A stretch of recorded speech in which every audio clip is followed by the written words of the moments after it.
आज हम पढ़ेंगे कक्षा 8वीं का गणित अध्याय 1 वर्ग एवं घन के अंतर्गत प्रश्नावली 1.5 जहां पर दिया गया है पहला सवाल निम्नलिखित संख्याओं के वर्गमूल ज्ञात कीजिए। तो यहाँ पर जितने भी सवाल दिए गए हैं इन सभी संख्याओं का हमको वर्गमूल ज्ञात करना है। जैसे प्रश्न 1 है 7.29, दूसरा सवाल है 16.81, तीसरा सवाल है 9.3025। तो इन सभी संख्याओं का हमको वर्गमूल ज्ञात करना है। तो आइए इसके पहले नंबर के सवाल को हल करते हैं। 7.29 इसका वर्गमूल ज्ञात करना है। तो इकाई की ओर से हमको यहाँ जोड़ा लगाएंगे। 7 का कोई जोड़ा तैयार नहीं हो रहा है, फिर भी उसके ऊपर में एक छोटी सी आड़ी लकीर दे देंगे। इसको भाग करेंगे। दशमलव के पहले वाला अंक है 7। अब 7 को भाग करना है तो यहाँ भाजक के रूप में एक ऐसा संख्या लाना होगा जिसका वर्ग 7 या 7 के आसपास आता हो, उससे अधिक ना हो। जैसे यहाँ पर लेते हैं हम, मान लो एक संख्या 2, तो 2 का वर्ग 4 होगा, और मान लो लेते हैं 3, तो 3 का वर्ग हो जाएंगे 9, जो कि 7 से बड़ी हो जाएगी। तो यहाँ पर हम लेंगे भाजक के रूप में 2, भागफल में भी लिखेंगे 2, और 2 दूनी हो जाएंगे फिर 4, 7 में 4 कम करेंगे तो हो जाएंगे 3। यहाँ पर दशमलव के बाद की संख्या देख रहे हैं आप 2 और 9 जिस पर जोड़ा लगा हुआ है, तो उसको उतार देंगे, ये देखिए। और यहाँ पर क्या करते हैं, भाजक को जोड़ देंगे, 2 और 2 हो जाएंगे 4। दशमलव की पहले वाली संख्या को हमने भाग कर दिया, अतः भागफल में हम क्या लिखेंगे, दशमलव लिखेंगे। देखिए दशमलव के पहले वाला अंक को भाग कर दिया, 2 तक गया है ये, तो यहाँ भागफल में दशमलव दे देंगे। तो यहाँ पर नया भाज्य है 329 और भाजक के रूप में यहाँ पर दिखाई दे रहे हैं 4। अब हमको यहाँ पर एक ऐसा संख्या लाना है जिसको गुना करने की स्थिति में 329 के आसपास आता हो। तो भागफल की प्रक्रिया को थोड़ा सा सरल बनाने के लिए हम क्या करेंगे, इकाई अंक को छोड़ देंगे और यहाँ पर दिखाई देंगे 32 और यहाँ पर दिखाई दे रहे हैं 4। तो 4 का पहाड़ा पढ़ते हैं तो 4 8 32। तो ये 8 का पहाड़ा तक जो है पूरा भाग कर दे रहा है 32 को। मान लो यदि हम यहाँ पर क्या लेते हैं फिर 8, तो भागफल में भी कितना लिखना पड़ेगा हमको, 8। तो यहाँ हो जाएंगे 48 और यहाँ हो जाएगा 8। तो इस 8 का गुना 48 के साथ करना पड़ेगा। तो एक बार देख लें, यहाँ पर थोड़ा सा रफ कार्य कर दे रहे हैं। जैसे 48 हो रहा था उसको हम गुना करेंगे 8 के साथ, तो 8 अट्ठे हो जाएंगे 64 और 64 का हो जाएंगे 4, हासिल आ जाएगा 6 और 8 चौक 32, 32 और 6 38। और हमारे पास जो संख्या है वो संख्या क्या है, 329, और यहाँ पर आ रहा है 384। तो अगर हम यहाँ पर 8 रखते हैं तो उस स्थिति में ये अधिक हो जाएगा 329 से। तो यहाँ पर क्या संख्या लेंगे हम फिर उससे एक कम, अर्थात 7 को, तो ये हो जाएंगे 7। अब 7 का गुना करें, 7 और 7 का गुना हो जाएंगे 49, 7 सत्ते 49 का 9, हासिल आ जाएंगे 4, 7 चौक 28, 28 और 4 32। तो अब यहाँ पर इसको घटाएंगे तो शून्य हो जाएगा। तो यहाँ पर भागफल की प्रक्रिया समाप्त हो गई है, तो इसमें हम वर्गमूल का संकेत दे सकते हैं इस प्रकार। और अगर भाग आगे करते तो कुछ इस प्रकार से बनता, जैसे ये 7 को और जोड़ते तो 7 7 हो जाते 14 और ये हो जाएंगे 54। तो आपने देखा यहाँ भागफल आया है 2.7 और ये 2.7 ही इस दिए गए संख्या का वर्गमूल रहेगा। हम जानते हैं कि भाग विधि के माध्यम से जो भागफल आता है वही दिए गए संख्या का वर्गमूल रहता है। अतः 7.29 का वर्गमूल कितना आ जाएगा, 2.7। इसके दूसरे नंबर के सवाल को हल करें जहां पर दिया गया है 16.81 का वर्गमूल ज्ञात कीजिए। तो यहाँ लिख देते हैं हम 16.81, इकाई की ओर से जोड़ा तैयार करेंगे। तो यहाँ पर दशमलव के बाद वाली संख्या 81 का एक जोड़ा तैयार होगा, दशमलव के पहले वाली संख्या का भी एक जोड़ा तैयार होगा, अर्थात 1 6 का एक जोड़ा तैयार हुआ है, यहाँ 81 का एक जोड़ा तैयार हुआ है। अब इसको हमको क्या करना है, भाग विधि के माध्यम से हमको इसको वर्गमूल ज्ञात करना है।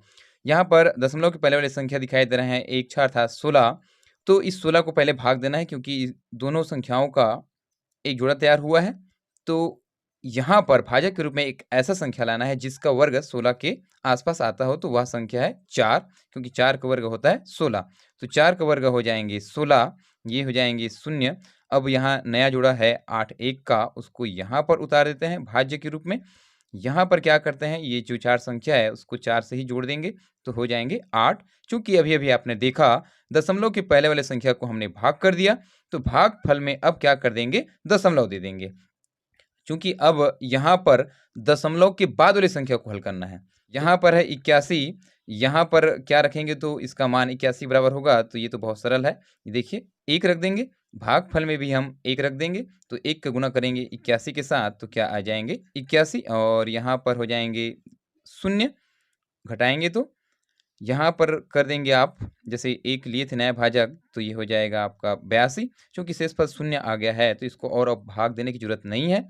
ये वर्गमूल का संकेत दे सकते हो भाग विधि के माध्यम से। ये देखिए आपने देखा भागफल 4.1 आया है और भाग विधि के अंतर्गत आपने देखा है कि भागफल ही दिए गए संख्या का क्या रहता है वर्गमूल रहता है। अतः 16.81 का वर्गमूल कितना हो जाएंगे 4.1 हो जाएगा। अब इसके तीसरे नंबर के सवाल है जहां पर दिया है 9.3025 का वर्गमूल ज्ञात कीजिए। देखिए मैं यहाँ लिख देता हूँ 9.3025 इकाई की ओर से जोड़ा तैयार करेंगे तो ये 5 और 2 है अर्थात ये एक जोड़ा तैयार हो गया, यहाँ से एक जोड़ा तैयार होंगे। 9 का कोई जोड़ा तैयार नहीं होगा, फिर भी उसके ऊपर में एक छोटी सी आड़ी लकीर दे देंगे। अब इसको भाग करते हैं। दशमलव के पहले वाला अंक जिस पर छोटी सी आड़ी लकीर लगी हुई है वह है 9। भाजक के रूप में एक ऐसा संख्या लाना है जिसका वर्ग 9 के आसपास आता हो या 9 आता हो, तो वह संख्या है 3। भागफल में लिखेंगे हम 3, 3 और 3 का गुणा करेंगे तो हो जाएंगे 9, 9 में 9 घटाएंगे तो हो जाएंगे 0। तो यहाँ एक नया जोड़ा लेंगे, 3 और 0 का एक जोड़ा तैयार हुआ है, तो इस 3 और 0 को भाज्य में लिख देंगे। यहाँ पर क्या करते हैं, ये जो भाजक है 3, तो 3 के साथ और जोड़ देते हैं तो कितना हो जाएंगे 6। दशमलव वाली संख्या को हमने भाग कर लिया तो यहाँ पर भागफल में दे देंगे दशमलव, क्योंकि अब हमको भाग करना है दशमलव के बाद वाले संख्याओं का।